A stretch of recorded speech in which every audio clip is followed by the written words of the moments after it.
Thank you for joining us on this edition of National Focus. I'm Jarna Hector. Coming up, Dominica's national land use policy promises to propel Dominica ahead of the region. Wesley produces the 32nd living centenarian, and Korak Frederick returns home a general surgeon after 13 years. Stay tuned for details of these and other stories after this. The black Sikatuka fungus can survive on banana and plantain leaves even after they have been cut from the tree. Farmers and hucksters are encouraged to use alternate cushioning material when moving produce from farm to the market. Do not use banana and plantain leaves as cushioning. It is against the law to move banana and plantain trash from the field. Obey the law and stop the spread of black Sikatuka today. Thank you for staying with us. When implemented, Dominica's national land use policy and physical development plan will establish Dominica as a regional leader. This from Rory Bashk, associate and planner at Dillon Consulting based in Canada. The national land use policy is meant to provide direction for issues related to land use planning in Dominica while taking into consideration human health and safety and conserving the natural environment in the interest of all Dominicans. Leading a team of government staff, Dominicans and planners from Canada is Rory Bashk of Dillon Consulting based in Canada. Dominica's policy on the use of land is another step forward with the commencement of stakeholder consultations which began this week. Speaking with GIS on Tuesday, Bashk explained that the objective of stakeholder consultations is to get feedback on the contents of the policy. Also in the works to complement the national land use policy is the National Physical Development Plan, which will help to measure and monitor the success of the policy when implemented. We will be moving towards developing a national physical development plan, a plan that will more discreetly outline the growth and development of Dominica, will help plan out the land throughout the entire country for its ultimate use and provide guidance over the next 20 years as the country continues to grow, change, and develop. Bashk says an initiative such as this will do a great deal for the island. The National Land Use Policy and the National Physical Development Plan is an important step forward for Dominicans. These are extremely rare planning documents across the Caribbean region. If Dominica is able to achieve a national land use policy and physical development plan, it will be seen as a leader among many Caribbean nations and will put itself on a path towards a prosperous, bright, and sustainable future. The physical development plan is expected to be presented to Cabinet within the next few months. Government's vision is for an environment within which private enterprise can flourish. Based on a draft document for discussion, the policy will have three main facets: modernization and socio-economic development, the enhancement of the natural environment, and increased hazard resilience.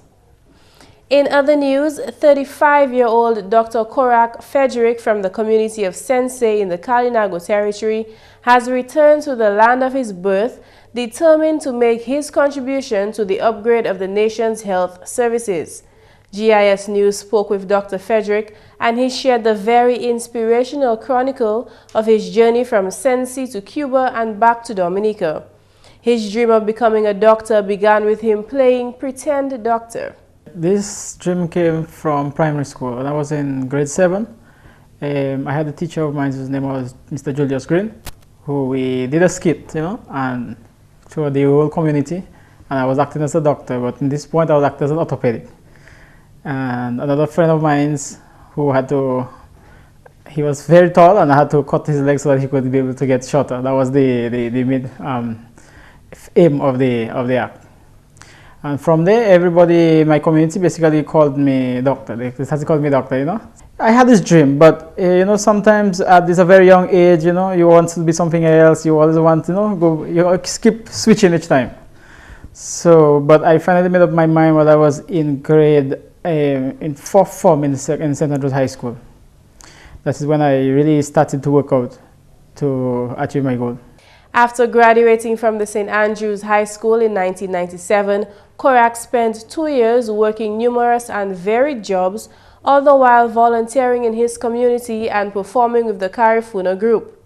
Korak says he was on the fence about the attainability of his dream since opportunities were not as forthcoming as they are today. But it was during his stint as a security officer, the opportunity which he felt was not available fell in his lap. While I was working in the boxing plant, as a security, one of the secretary told, one day I was walking out playing around in the area, and she came and she asked me, the secretary of the boxing plant asked me whether I want to go to study. I said, yeah, I would like to go to study, but I don't have an opportunity to go to study. So she told me that the government is giving some scholarships to go to study in Cuba. So I don't know, when she told me, I said, yeah, okay. I'll apply. I went home, I applied.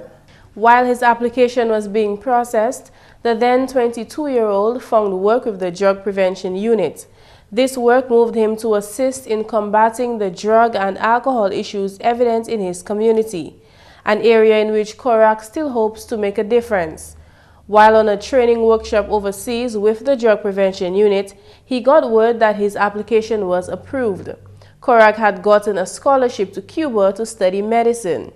After 3 weeks of hustled preparation, he left the island, arriving at the Jose Martinez International Airport with 104 other students, 10 Dominicans in total. Cuba is it's a lovely country, but the way of life is completely different than down here, what we are accustomed to. For example, when I first when I arrived in Cuba in the airport, the Jose Marti International Airport, when we went out, it was over 105 students from Dominica who went to study different careers. So all of us, we were out there waiting for the bus to come.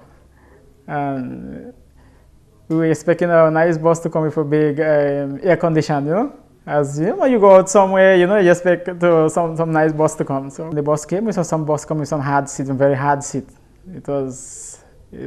So they told us, well, we thought that we are going just somewhere close by, But we thought we have to go 5 hours in this bus, and this hard seat. It was terrible. It was raining that day, and we were getting wet on the bus. And long drive, 5 hours from Havana. We reached in Cienfuegos about 5 o'clock in the morning. With his 11 other roommates, Korak set about overcoming the language and culture barriers and settled into university life. Asked about his main challenges, Korak reminisced on times when he missed his family and their support, and times when he wished he had his own income. His biggest challenge, one he may have yet to overcome, is the death of his father. When I started my specialty, the hardest challenge I had was the death of my father. He died, that's December 25th of December, that's in 2012. And during that period of time, I was in exam time. As I said before, I was doing time of exam, and I had to send my exam back 2 months because the teachers told me that I wouldn't be able to do it. That day, unfortunately, during that day when he died, I was on call.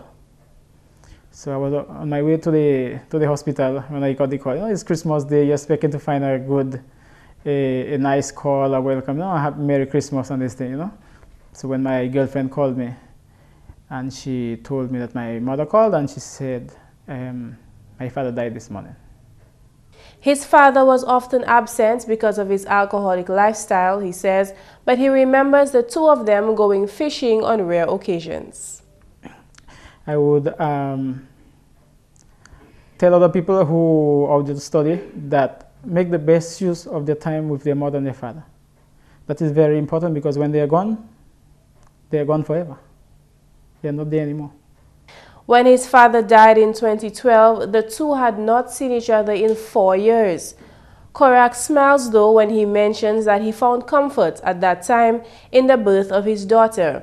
Through it all, Korak says his childhood goal of becoming a doctor was accomplished. I did my preparatory, which was 1 year. Then I did 6 years of general medicine to be a general practitioner. After, I went back to do a 1.5 years to specialize in family medicine. And after this 1.5 years, I went 4 years to study, 4 years so that I could do general surgery. So 13 years of old. There are times I had to cry because I needed my family. I need to see them. Also very, very long. And most times it's coming almost every 2 years. That is during the career. But after I started my specialty, the second specialty, because I did two specialties, family medicine and as well as the general surgery. When I started general surgery, I never came home. That was 4 years. From a childhood dream to a general surgeon, Dr. Korak Frederick is home for good, and his next move is a noble one. My next objective is to work with the government of Dominica, to work here in the PMH. So that's my first step I'd like to do, is to get through the system. And from there, try my best to uprise the health system in Dominica and also to better the health system in my community. To thank all the people who, one way or the other, who encourages me, who helped me, who attended my family, who have been part of me during my studies. Also, I'd like to thank all the Dominican people as well, because for all the positive comments. That must not only be done for me alone. It must be done for the other people, the Dominicans to come, because that's a way of motivating our Dominican people, and that we would come back here when we finish study to work with our Dominican people and to better our country. In more news, on Monday, April 28th, the Ministry of Information and Telecommunications launched a National Needs Assessment and Legislative Review workshop on cybersecurity. This, Telecommunications Director Bennett Thomas says, is in keeping with his plan to bring all stakeholders to work at creating an e-conscious society. Nearly every facet of our life now is affected through computers and the internet. And what this does is, if you can think of it this way, if almost everybody seems to be one way or another connected to the internet, and these people are working, the hackers are on the internet looking to create damage and harm and so forth, it means that we need to be conscious of how we use our computers, what we do with our handsets, how we interface in the cyber world. A virus comes in and you tell it to open it, you have no antivirus on your computer. The guy comes in and asks you a nice question. He tells you, do you want to sell this? Do you want to buy this? Do you want me to protect your computer for you? You say yes, that's a trick. He just tricked you and he get into the job is to get into your computer. There are incidents of hackers coming into major corporations and they will speak to let's say a low-level client. Or some of them are very bold and they come straight to the top and tell you they are this person working on this survey and they would need some information for you. What they want to get into your system, and once they get in there, they have that robotics at the back of the thing. So it's very, very important that we get aware. One of the main objectives of the week-long workshop is to establish and maintain a national computer incident response team. Thomas highlighted that cybercrime can impact any individual or corporation around the world, and therefore a computer incident response team is necessary to raise awareness and teach response methods when the situation arises. You can have what is known as a reactive cert or a proactive cert.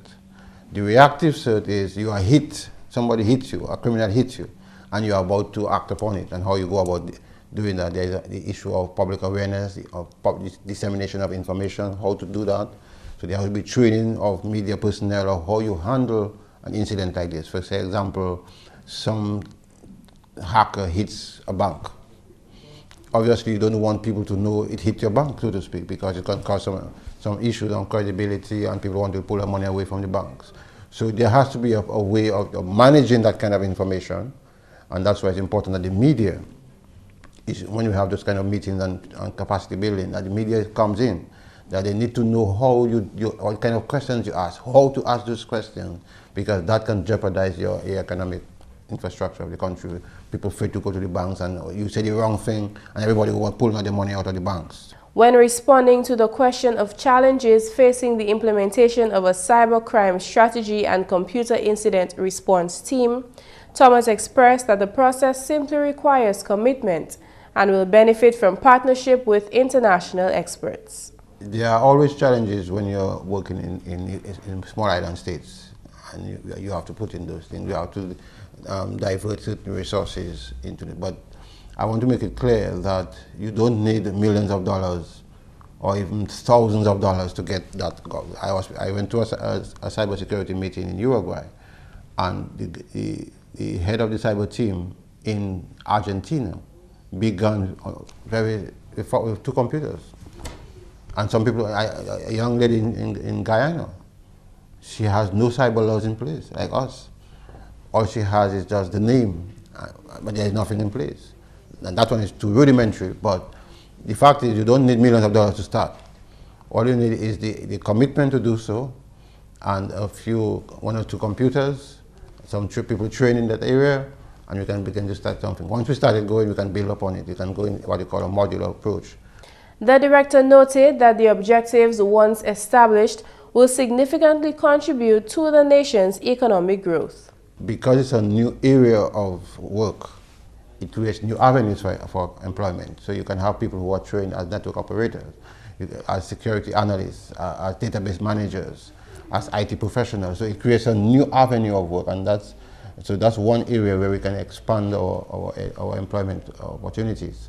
You have people trained as cybersecurity experts, people trained as network engineers and IP engineers, and there are a number of other areas in the science world there that they can. So yes, it creates an area for create employment, because when you set up research, you need people. You have to open what is known as an emergency operations center. You need people as dispatchers to send information. You need people how to interrogate this. You need experts in computer analysis, and so you need computer engineers, you need technicians, you need people to fix computers. So it creates a whole avenue for job creation. Dominica is the 2nd Caribbean country where cybersecurity initiatives are being undertaken by the Commonwealth Secretariat. In an exclusive interview with GIS News on Tuesday, new Indian High Commissioner to Dominica, His Excellency Gauri Shankar Gupta, expressed that the government of India attaches great importance to its relationship with Dominica as a fellow developing nation, and as such has taken several initiatives to forge greater bonds of cooperation with Dominica. One of these initiatives is the development of Dominica's healthcare system and pharmaceutical industry. Just shortly after his presentation of credentials to His Excellency the President Charles Savoy on April 28th, the new Indian High Commissioner paid a courtesy call to the Honorable Minister for Health, Julius Timothy, to discuss what he considers a major priority. His Excellency is confident that the advanced Ayurvedic medical practices and India's technology can significantly impact Dominica's healthcare system. India is very well advanced in pharmaceutical industry. In terms of modern medicine, we have some of the most modern hospitals and wonderful doctors. Indian doctors have made their name all around the world, including US, UK, Canada and the Middle East, everywhere. That is one part of the collaboration. The other part of the collaboration is the traditional Ayurvedic system of medicine in India. I personally believe that there is no system of medicine better than Ayurvedic system, because this is the system based on plants and herbs, the natural medication, which has no side effects in the body, which are not intrusive, and they lead you to a very smooth and what you call systematic transition from illness to health. If you are able to adjust your routine, your food, little bit help from the medication, Ayurvedic system is the best. So we talked about both the systems, and we can collaborate in both. Ayurvedic medicine is one of the world's oldest medical systems, which originated in India more than 3,000 years ago and remains one of the country's traditional healthcare systems. Its concepts about health and disease promote the use of herbal compounds, special diets, and other unique health practices. His Excellency Gupta paid a 3-day official visit to the Commonwealth of Dominica from the 27th to 30th of April. Since the establishment of diplomatic relations between Dominica and India in 1981, the two countries continue to benefit through fruitful bilateral cooperation. And Wesley has produced Dominica's 32nd living centenarian, Anastasia Charles. Tasia Flosak brings us this report. When Anastasia Charles, fondly known as Mamagi, woke up on April 26, 2014, she became the island's 32nd living centenarian. Born in 1914, Mamagi is the last of 11 children. She is grandmother to 4 grandsons and 1 granddaughter, and is also great-grandmother to 5. Mamagi's family is obviously proud of their matriarch's achievement. GIS was on hand at her birthday celebration on Saturday, April 26 in Wesley. Festivities began, like most do in Dominica, by giving thanks to God. Father Conan Shillingford presided over the church service, which was attended by Dominica's president, His Excellency Charles Savre and Mrs. Savre, as well as Minister for Social Services and Parliamentary Representative for Wesley, Honorable Gloria Shillingford. With a church service specially organized for her and several friends and family showering her with love, Mamagi seemed totally content throughout the service, sometimes rocking to the music, sometimes pensive. At the reception, Mamagi was showered with gifts and well wishes. President Savre was among the first. On behalf of the government and people of the Commonwealth of Dominica, and on behalf of Mrs. Savre and myself, I wish to extend to you my congratulations and good wishes on the occasion of the celebration of the 100th birthday on Saturday, 26th of April, 2014. And the good Lord continue to bless you. Honorable Gloria Shillingford knows Mamagi personally. After wishing her happy birthday, her remarks were to the local community and could also be applied to the national community. Even after we finish here today and we celebrate with her, let us not forget her just by sparrow. She's not so far down, so we can just run down the little incline. And when we have something a little extra, help out Paula and Demet and bring it for her. You know, a little plate of food now and again, a Sunday, something, because we have to cherish our gem. She's our jewel. So we have to cherish her at this time. So let us not forget Miss Maggie. Honorable Shillingford was able to glean information from the centenarian regarding her favorite foods, which were revealed to be crayfish, callaloo, dasheen, coconut, and veal. Amidst all of this, Mamagi was not totally silent. Given the microphone, she addressed her statement to the entire island. Bless them, keep them alive, strengthen them, give them the courage, give them the health, the strength, and the faith. Faith in Christ will save you. Faith in Christ will save you. The Wesley Village Council also had gifts and birthday greetings for Mamagi. She is, after all, the oldest person in that community. The Dominica Council on Aging make a point of sharing in the celebrations of each new centenarian. Vice President Nigel Lawrence spoke on the council's behalf. She has done one thing. She has not done what most turtles do. You know, when turtles go out nesting, they walk the trail and then they muddle up and they wipe out where their tracks so that you cannot see them. You cannot see where they went. But in the case of Miss Maggie, her tracks are there. And these tracks are tracks that we have to ensure that this track stays undisturbed so that we can follow in her footsteps. The Dominica government has pledged to contribute to the care of each centenarian with cash monthly, free cooking gas, and a stove where necessary. In Mamagi's case, Honorable Shillingford has promised bathroom facilities for the centenarian's comfort in her old age. Whenever stories like these are brought to our attention, we can't help but give thanks while wondering what about this island Dominica produces such gems like no other in the world. Clearly, Honorable Gloria Shillingford had that thought herself. Israeli Isle of Beauty and Isle of Splendor we sing in our national anthem. And we also say, God have blessed thee. God indeed has blessed Dominica. Out of 70,000 persons, maybe the least population among, one of the least population among the Caribbean islands, a dot on the map, the world map. But God has blessed us so much that out of 70,000 persons, we are able to have 32 centenarians. What a wonderful thing. And there is much for us to give God thanks and praise for. From all of us here at GIS and no doubt the island, happy birthday, Mamagi. Thank you, Tasia, for that report. And that's the news. Your tip of the day is next. You asked for it. See more evidence of development right here on the Government Information.